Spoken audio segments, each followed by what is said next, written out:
할렐루야. 오늘은 출애굽기 3장 11절로 15절 말씀을 근거로 스스로 존재하시는 야훼라는 제목으로 하나님 말씀 함께 나누도록 하겠습니다. 이번 주부터요, 우리는 40주에 걸쳐서 놀라운 하나님의 이름이라는 책을 통해 하나님의 이름에 대해서 알아보고 함께 은혜 나누는 시간을 갖게 되었는데요. 그 책이 바로 이 책입니다. 그래서 놀라운 하나님의 이름, 그래서 묵상 40일 이렇게 되어 있습니다. 자, 오늘은 그 첫 시간입니다. 그래서 이 책에 대해서 소개를 제가 잠깐 해드리겠습니다. 먼저 이 책의 저자는 프리셉트 선교의 대표이시자 현재 안디옥 교회 담임 목사님이신 김경선 목사님입니다. 그리고 이 책은 이 책의 제목과 같이 성경에 나타난 하나님의 이름을 40일 동안 묵상할 수 있도록 40가지의 하나님의 이름을 소개하고 있습니다. 그러므로 우리는 매주 수요일마다 이 책을 만나게 될 건데요, 40주 동안 성경과 이 책에 소개된 하나님의 이름을 함께 나누게 될 것입니다. 제가 계산을 해보니까요, 한 10개월 동안 우리는 이 책을 묵상할 것이고요, 끝은 아마 내년 3월쯤에 우리는 이 책을 다 마치게 될 것 같습니다. 특별히 저는 이 책의 서문에서 하나님께서 하나님의 이름을 우리에게 알려주시는 이유에 대해서 저자가 질문하고 있다는 것을 보았습니다. 그리고 그의 대답을 목사님 이렇게 하셨는데요, 우리가 하나님의 이름을 알므로써 하나님을 좀 더 깊이 깨닫고 하나님과 친밀한 사귐을 누리기를 간절히 원하셨기 때문이다 라고 이야기하고 있습니다. 그렇습니다. 여러분, 하나님께서 우리에게 하나님의 이름을 가르쳐 주신 이유는요, 우리와 더 깊은 관계를 맺기 위함이며 우리와 친밀한 사귐을 원하셨기 때문이라고 할 수 있습니다. 그래서 하나님은 성경을 통해서 하나님의 이름을 우리에게 계시하시고 가르쳐 주신 것이죠. 오늘날 우리의 삶 속에서도 이 이름을 안다는 것은, 또 이름을 알기를 원한다는 것은 특정한 어떤 한 인물과 특정한 관계를 맺는다는 것을 말하며 그런 관계를 맺기 원한다는 것을 의미한다고 할 수가 있습니다. 좀 오래된 이야기일 수가 있겠는데요, TV에서 어떤 한 가수는 내 이름이 뭐니? 라는 말을 해서 그 말이 유행이 된 적이 있었는데요, 이렇게 이름을 물어보는 것은 어떤 의미가 담겨져 있습니다. 너를 더 알고 싶다, 또 너를 더 알아야겠다라는 의미를 가지고 있을 것입니다. 또 여러 가지 의미로 이 사람의 정체를 좀 알고 싶다라는 의미가 네 이름이 뭐니? 라고, 네 이름이 무엇입니까? 라고 할 수가 있겠습니다. 그러므로 이름을 알고 싶다는 말은요, 관심의 표현이라고 할 수 있고요, 좀 더 특별한 관계를 맺기 위한 가장 기초적인 수준의 가장 처음 단계의 표현이라고 할 수가 있습니다. 이와 같이 하나님께서도 우리 인간과 특별한 관계를 맺기 위해서 우리 성경을 통해서 우리에게 하나님의 이름을 가르쳐 주시고 관계 맺기를 원하셨습니다. 더 나아가 우리가 하나님의 이름을 안다는 것은 인간으로 큰 은혜라고 할 수가 있습니다. 왜 그렇습니까? 피조물인 우리들과 관계를 맺기를 원하시는 분이 바로 누구시기 때문입니까? 창조주 하나님, 할렐루야, 전능하신 하나님이시기 때문인 줄 믿습니다. 여러분, 생각해 보세요. 우리가 이 땅에 살면서 개인적으로 유명 인사를 알고 있다는 것은 어디서나 자랑할 만한 거리가 됩니다. 만약에 제가 지금 제가 미국 대통령을 알고 있어요. 그러면서 전화번호도 가지고 있어요. 그리고 언제든지 통화할 수 있습니다. 형님 할 수 있습니다. 아주 친하게 지내는 사이가 미국 대통령이라고 생각한다면, 여러분, 제가 이 관계를 기밀이 되는 걸까요? 생각해보니까 그럴 수도 있겠네요. 어쨌든 유명 인사를 제가 알고 있다는 것은 제가 자랑할 만한 거리가 저는 된다고 생각합니다. 예를 좀 다시 들어볼게요. 제가 여러분들 너무나 좋아하시고 뭐 남자분들에 국한될 수 있지만 응원하시는 손흥민 선수나 뭐 박지성 선수를 알고 있어요. 제가 또 전화번호도 알고 있어요. 그러면서 제가 우리 흥민이 내 동생이야 내 동생 뭐 이러면서 아주 친하게 지내고 있다면 제가 가는 곳마다 제가 이 손흥민 선수와 이 박지성 선수와의 친분 관계를 자랑하지 않겠습니까? 이해가 가십니까? 여러분 우리가 유명 인사와의 친한 관계로 살아간다고 해도 자랑이 되고 이런 관계가 어떻게든 나에게 도움이 될 것인데, 하물며 내가 창조 하나님이신 이 하나님의 이름을 알고 하나님과 관계를 맺고 하나님과 교제를 하며 산다는 것은 그 자체만으로 인간된 우리의 삶 속에 큰 자랑이자 큰 도움이자 큰 은혜라고 할 수 있다는 것입니다. 잠언 18장 10절 말씀 우리 함께 합독합니다. 시작. 야훼의 이름은 견고한 망대라. 의인은 그리로 달려가서 안전함을 얻으리라. 아멘. 아멘. 이와 같은 이유로 서문에서 이 저자 목사님은 하나님을 알고 하나님의 이름을 가지고 있는 능력을 알고 있던 그런 사람들은요, 그 능력을 사용할 줄 아는 사람들이라고 말했습니다. 또 많은 성경의 인물들이 전쟁터나 고난의 수령에서 절망의 끝에서 하나님의 이름을 알고 있는 그 하나님의 이름을 부르면서 하나님께 도움을 구했다라고 이야기하고 있습니다. 그리고 저자는 도리어 하나님께 이렇게 하나님의 이름을 인간들에게 가르쳐 주시면서 하나님께서는 인간들이 하나님을 찾고 부르기를 기다리시고 원하신다라고 이야기하고 있는 것입니다. 여러분, 40주의 이 수요 예배를 통해 하나님과 우리를 특별한 관계로 이어주시는 이 하나님의 이름을 우리가 좀 더 깊이 알고 하나님의 이름을 늘 찾고 부르면서 하나님의 도우심으로 하나님의 은혜로 말미암아 복된 성도의 삶을 살아나가시는 여러분들 되시기를 예수님의 이름으로 축복드리겠습니다. 자, 오늘은요 그 첫 번째 시간인데요, 우리가 함께 알아볼 하나님의 이름은 바로 야훼입니다. 야훼라는 이 하나님의 이름은 구약 성경에서 몇 회 정도가 사용되었을까요? 구약 성경에서 하나님의 이름은 5321번 사용되었다고 합니다. 그렇게 큰 놀라진 않으시네요. 저는 굉장히 물론 많이 나온다는 것을 이곳저곳 찾아봐도 나온다는 것을 알고 있었지만 이렇게 많이 등장하리라고는 생각하지 못했는데요. 또 여러분, 야훼의 이름이 가장 처음 등장하는 기록은요 바로 창세기 2장 4절 말씀이었고요, 창세기 4장 26절에서는 사람들이 야훼의 이름을 부르기 시작하였다라는 기록이 기록되어 있습니다. 그런데 이 히브리어잖아요. 이제 히브리어는 자음만 표기하고 모음을 표기하지 않는 정통이 있었습니다. 그래서 하나님의 이름은 히브리어 자음으로 이루어진 네 글자, 즉 우리는 오른쪽에서 왼쪽으로 글을 읽지만 이 히브리어는 왼쪽에서 오른쪽으로 읽기 때문에 왼쪽부터 자음 네 개가 이게 딱 있는 것이 바로 하나님의 이름이었습니다. 그래서 알파벳 요드, 헤드, 바브, 헤드, 그래서 요 네 글자가 바로 하나님의 이름, 자음만으로 이루어진 하나님의 이름이었습니다.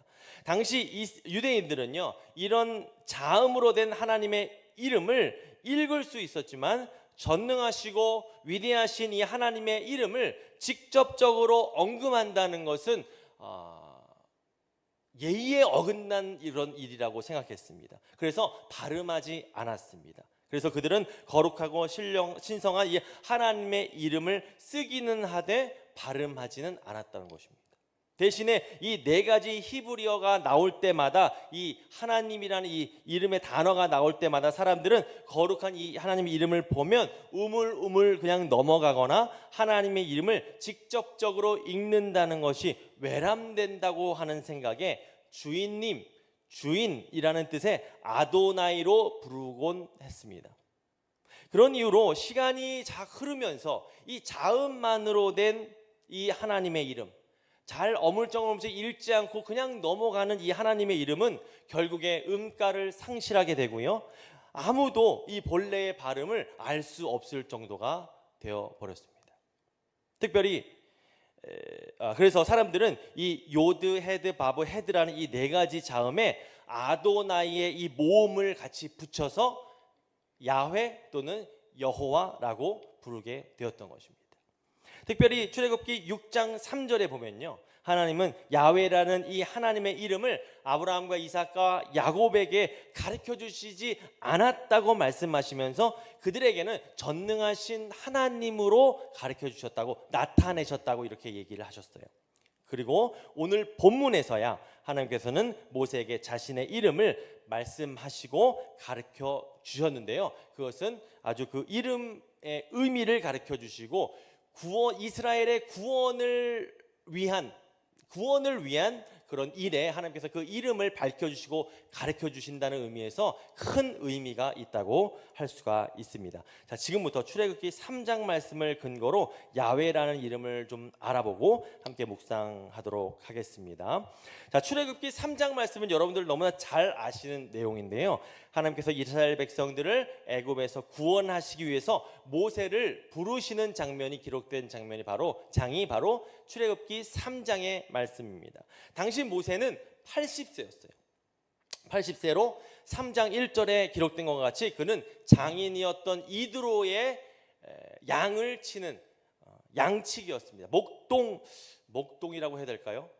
하여튼 목자였습니다. 그래서 그때 하나님께서 떨기나무 가운데서 나타나셔서 이 80세의 양치는 모세를 부르셨습니다. 그리고 하나님은 모세에게 애굽에서 종노릇하고 있는 그 이스라엘 백성들의 그 고난과 고통을 모두 보셨고 들으셨다고 말씀하시면서 그 백성들을 이제 인도해 내겠다고 말씀하셨습니다. 오늘 본문 말씀 3장 10절 말씀 함께 합독합니다. 시작. 이제 내가 너를 바로에게 보내어 너에게 내 백성 이스라엘 자손을 애굽에서 인도하여 내게 하리라. 아멘, 아멘. 여러분, 이렇게 하나님께서는요 모세를 찾아오셨어요. 그리고 그를 통해서 이스라엘 백성들을 이제 인도해 낼 것이라고 말씀하셨습니다. 그런데 여러분 생각해 보시기 바랍니다. 당시 모세의 나이가 몇 살이라고 말씀드렸죠?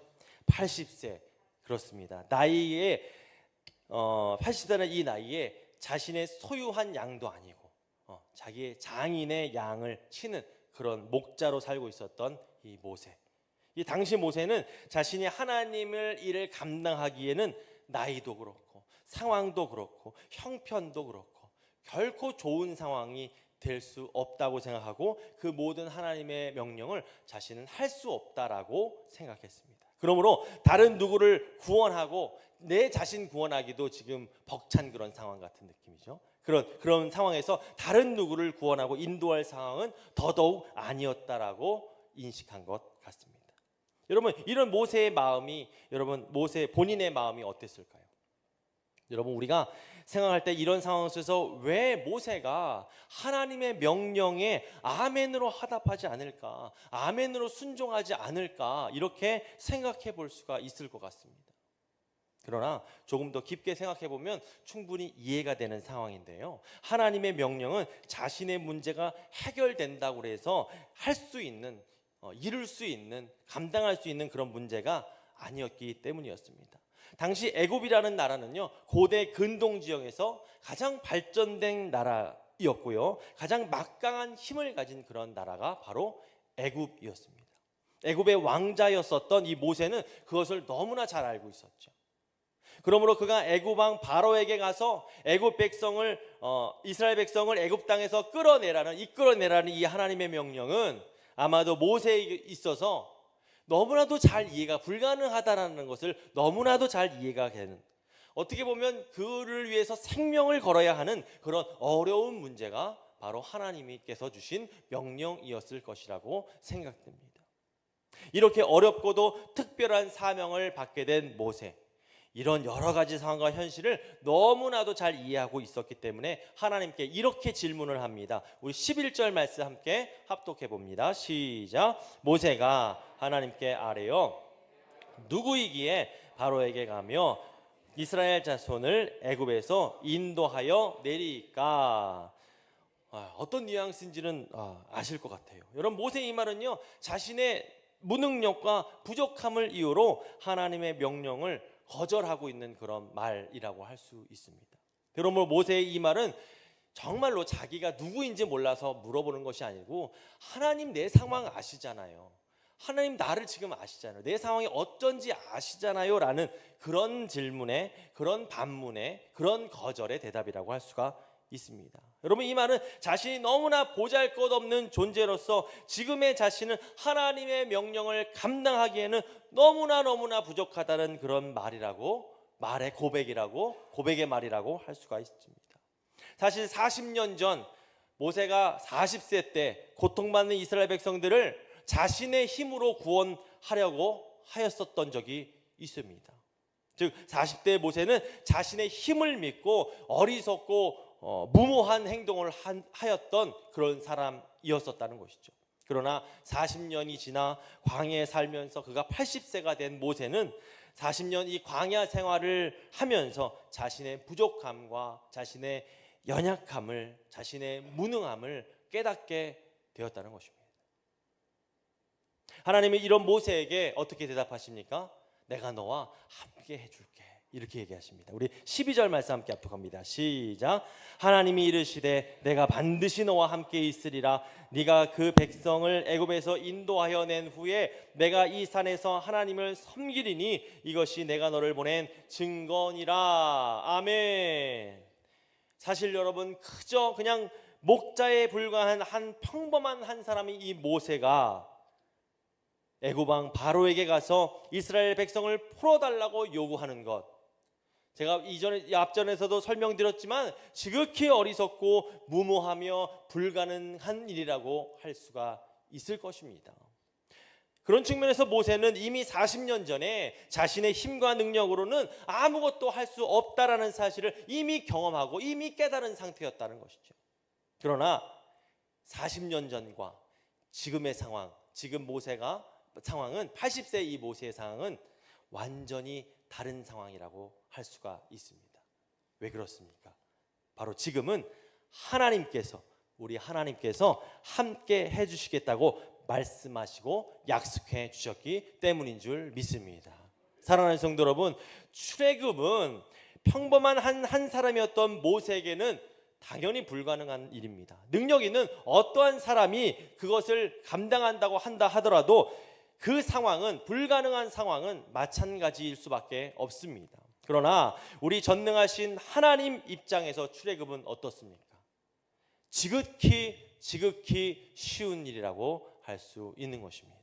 그러므로 지금 모세의 상황 속에서 전능하신 하나님께서 그와 함께 해주시겠다는 이 약속은 모세에게는 최고의 약속이요, 할렐루야, 최고의 은혜가 되었다는 사실을 믿으시기 바랍니다. 오늘날에도 우리 하나님은 그저 평범한 인간일 수 있는 저와 여러분들을 다양한 모습으로 부르시고 하나님의 일을 맡겨주십니다. 할렐루야. 중요한 것은 무엇입니까? 바로 부족하고 연약한 우리들에게 하나님의 일을 맡겨주실 때 하나님은 우리의 자격이나 우리의 능력을 보고 부르시는 것이 아니라는 것입니다. 더 중요한 것은 사명을 주시고 그 일을 감당하실 수 있도록 능력을 주시며 함께 해주신다는 사실이라는 것을 여러분들 믿으시기 바랍니다. 지난주 금요일이었습니다. 윤호영 목사님 설교 중에 저는 개인적으로 기억나는 것 딱 한 가지 있습니다. 여러분들도 동일할 수도 있다고 생각합니다. 저는 딱 요 말 한마디가 딱 기억나고 생각나는데요, 하나님이 하시면 쉽습니다. 요 한마디가 딱 기억납니다. 그렇습니다. 여러분, 하나님이 하시면 쉽습니다. 하나님이 하시면 쉽습니다. 하나님이 하시면 쉽습니다. 이런 전능하신 하나님께서 오늘날 저와 여러분들에게도 모세와 함께 있었던 것 같이 함께 해주시겠다고 말씀하시고 약속했다는 사실을 여러분들 믿으시기 바랍니다. 그러므로 우리는 함께 해주시는 이 하나님의 부르심에 믿음으로 순종하여 하나님의 사명을 온전히 감당하는 하나님의 충성된 종으로 살아나가야 되는 것입니다. 이제 모세는 좀 더 실질적인 질문을 하나님께 합니다. 그것은 바로 이스라엘 백성들이 누가 어디서 왔으며 누가 당신을 백성의 지도자로 세웠냐고 따지고 물어본다면 내가 뭐라고 대답해야 됩니까? 이렇게 질문하였던 것인데요. 여러분, 고대 근동 사회에서 이름이란 단순히 어떤 사람을 부르는 데만 사용되는 것이 아니었습니다. 당시, 지금도 뭐 그런 오늘날에도 비슷한 경우를 우리가 가끔 볼 수가 있는데요. 당시 고대 근동사회 사람들은 이름을 통하여 사람의 성격이나 신분 등을 나타내고는 했는데요.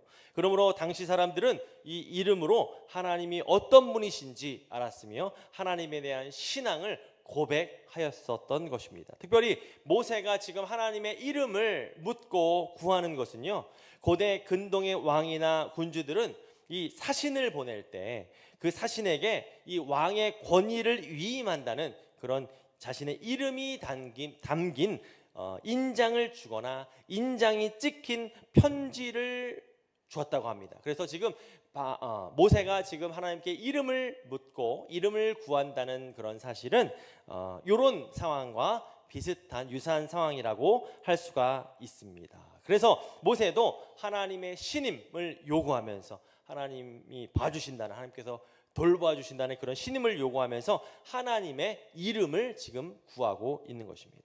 이런 모세에게 하나님은 뭐라고 말씀하셨습니까? 이스라엘 백성들에게 전할 하나님의 이름을 이제 공개하셨습니다. 우리 13절, 14절 말씀 함께 합독합니다. 시작. 모세가 하나님께 아뢰되 내가 이스라엘 자손에게 가서 이르기를 너희의 조상의 하나님이 나를 너희에게 보내셨다 하면 그들이 내게 묻기를 그의 이름이 무엇이냐 하리니 내가 무엇이라고 그들에게 말하리이까? 하나님이 모세에게 이르시되 나는 스스로 있는 자니라. 또 이르시되 너는 이스라엘 자손에게 이같이 이르기를 스스로 있는 자가 나를 너희에게 보내셨다 하라. 아멘. 아멘. 여기서 하나님께서는 자신의 이름을 뭐라고 말씀하셨죠?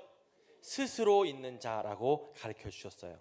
여기서 우리가 스스로 있는 자란 다른 어떤 존재에 의해서 존재하는 것이 아니라 스스로에 의해서 영원 전부터 존재하시는 분이라는 의미가 있습니다. 성경에서도 보면 오늘 본문 이외에도 이렇게 하나님께서 영원부터 영원까지 존재하시는 그런 하나님이시다라는 사실을 이야기하고 있는데요. 우리 함께 말씀 찾아보겠습니다. 이사야 41장 4절 말씀 우리 함께 합독합니다. 시작. 이 일을 누가 행하였느냐? 누가 이루었느냐? 누가 처음부터 만대를 불러내었느냐? 나 야훼라. 처음에도 나요, 나중에도 있을 자에게도 내가 곧 그니라. 아멘. 아멘. 한 구절 더 찾아봅니다. 계시록 1장 8절 말씀입니다. 함께 합독합니다. 시작. 주 하나님이 이르시되 나는 알파와 오메가라. 이제도 있고 전에도 있었고 장차 올 자요 전능한 자라 하시더라. 아멘. 아멘. 여러분, 이렇게 영원부터 영원까지 스스로 있는 자라고 자신의 이름을 밝히신 하나님은요, 출애굽기 3장 15절 말씀에서는 자신의 이름을 뭐라고 말씀하십니까? 바로 야훼라고 말씀하시면서 이 하나님이 바로 이스라엘 누구냐? 바로 이스라엘 백성들의 조상들에게 나타나셨던 바로 그 하나님이다 라고 말씀하셨습니다. 우리 15절 말씀 합독합니다. 15절 말씀입니다. 시작. 하나님이 또 모세에게 이르시되 너는 이스라엘 자손에게 이같이 이르기를 너희 조상의 하나님 야훼 곧 아브라함의 하나님 이삭의 하나님 야곱의 하나님께서 나를 너에게 보내셨다 하라. 이는 나의 영원한 이름이요 대대로 기억할 나의 칭언이라. 아멘. 아멘. 이렇게 모세의 조상의 하나님으로 존재하셨던 하나님께서 지금 이스라엘 백성들의 하나님이시며 그 후에도 미래에도 여전히 그들의 하나님이 될 것이라고 하나님께서는 15절 말씀 통해서 말씀하셨습니다. 그러므로 스스로 존재하시는 이 하나님은 영원토록 존재하시는 하나님이다라는 것을 우리가 말씀을 통해서 알 수가 있는 것입니다. 사랑하는 성도 여러분, 지금까지 우리가 알아본 것 같이 우리 하나님은 스스로 존재하시면서 영원부터 영원까지 존재하시는 분이 바로 우리 하나님입니다. 할렐루야. 믿으시면 아멘 하시겠습니다. 세상에서 오직 하나님만이 영원하신 하나님 된다는 사실을 여러분 믿으시기 바랍니다. 그래서 이 책의 저자 목사님은 이 하나님만이 우리에게 영생을 줄 수 있는 권세를 가지고 있다라고 말씀하셨어요. 여러분, 이것이 우리 인간에게 적용해서 생각한다면 하나님은 영원하신 하나님이지만 우리 인간은 어떻다는 겁니까? 유한한 존재이며 일시적인 존재라는 의미입니다. 그래서 야고보 선생은 야고보서 4장 14절 말씀에서 너희는 잠깐 보이다가 없어지는 안개다라고 이야기하셨어요. 그러면 이 안개 같은 인생, 나타났다가 금방 사라져버리는 인생이 영생을 얻으려면 어떻게 됩니까? 하나님을 만나야 되는 것입니다. 할렐루야. 영원하신 하나님을 만날 때 안개와 같은 우리가 영생을 얻을 수 있다는 것입니다. 인간의 몸으로 이 땅에 오신 예수 그리스도를 만났던 요한 사도는 요한복음 17장 말씀에서 이렇게 고백하고 있는데요, 우리 17장 3절 말씀 다 같이 합독할까요? 시작. 영생은 곧 유일하신 참 하나님과 그가 보내신 자 예수 그리스도를 아는 것이니이다. 아멘, 아멘. 말씀과 같이 영원한 생명은요, 유일하신 참 하나님을 아는 것인 줄 믿습니다. 그가 보내신 자 곧 예수 그리스도를 아는 것이 바로 우리가 영생을 얻는 비결인 줄 믿습니다. 아멘. 말씀에서 아는 것이란 무엇입니까? 여러분, 우리 너무 많이 들어보셨을 텐데 단순한 지식과 인식 말하는 것 아닙니다. 예수 그리스도를 안다는 것은요, 예수님과 인격적이고 영적인 그런 친밀한 교제를 예수님과 나누는 관계를 말하는 것입니다. 마치 하나님과 예수님이 사랑 가운데 서로 사랑하셨던 것처럼 그렇게 하나님과 예수님을 우리가 아는 것을 바로 안다라는 것으로 우리 설명할 수가 있겠습니다. 요한 사도의 이 고백, 그가 예수 그리스도를 만났으며 예수 그리스도를 통해서 우리 유일하신 하나님을 알게 되었기 때문에 가능한 고백이라고 할 수가 있습니다. 여러분, 그러면 우리는 어떻게 예수님을 어떻게 알 수 있을까요? 예수님을 아는 방법은 무엇일까요? 그것은 바로 우리가 예수님을 만나야 됩니다. 할렐루야. 예수님을 만날 때 우리가 하나님 만날 수 있고 하나님 알 수가 있는 것입니다. 이 책의 저자인 김경성 목사님은요, 이런 의미에서 우리가 하나님을 만난다는 것을 이렇게 설명해요. 우리가 믿는 야훼 하나님의 약속의 말씀을 통해서 우리가 하나님 만난다고 이야기합니다. 또 목사님은 15절 말씀을 근거로 들면서 하나님께서 모세에게 자신은 너희의 하나님, 조상의 하나님이며 아브라함의 하나님, 이삭의 하나님, 야곱의 하나님이라고 이렇게 말씀하신 것은 전능하신 하나님께서 인간인 아브라함과 약속하신 하나님이라는 의미다라고 이야기하셨다는 거예요. 이 약속이 있었기 때문에, 이 아브라함과 이 조상과의 약속이 있었기 때문에 하나님은 430년 동안 노예 생활을 하고 그들이 하나님을 잊었다고 할지라도 하나님은 그들과 그들의 언약을 잊지 않으시고, 할렐루야, 모세를 통해서 지금 그들을 출애굽하실 것을, 약속을 지키실 것을 말씀하셨다는 것입니다. 그래서 하나님께서는 16절 이하 말씀, 오늘 읽지는 않았지만요, 16절 이하 말씀에서 이스라엘 장로들에게 가서 할 말도 가르쳐 주시고 출애굽 과정에서 하나님께서 이루어 주실 일들 어떻게 될 것이다 라는 구체적인 것들을 말씀해 주시고 약속해 주신 것입니다. 사랑하는 성도 여러분, 이렇게 우리 하나님은 약속의 하나님이신 줄 믿습니다. 약속하신 이 말씀으로 지금도 우리를 만나주시고 인도하시고 다스린다는 사실을 믿으시기 바랍니다. 그러므로 우리는 하나님의 이 약속의 말씀을 통해서 하나님을 만나고 하나님을 더욱더 알 수가 있는 것입니다. 더 나아가 약속의 말씀을 통해 우리는 하루하루 인도함을 받으며 하나님을 기쁘시게 하는 복된 예배자의 삶을 살 수가 있는 것입니다. 사랑하는 성도 여러분, 오늘 본문에 모세는 감당할 수 없을 만큼 큰 사명을 받게 되었습니다. 이런 모세에게 하나님은 스스로 존재하는 자라는 이름과 야훼라는 이름을 가르쳐 주시면서 출애굽에 대한 구체적인 계획과 앞으로 전개될 상황들을 미리 알려주시고 그렇게 될 것이다 라는 것을 약속해 주셨어요.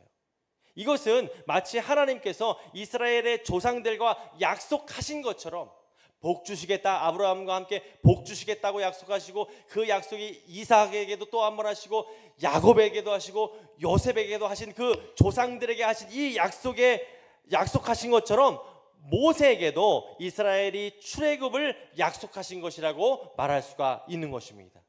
그러므로 이스라엘의 출애굽은 스스로 계신 야훼 하나님의 언약의 성취인 줄 믿습니다.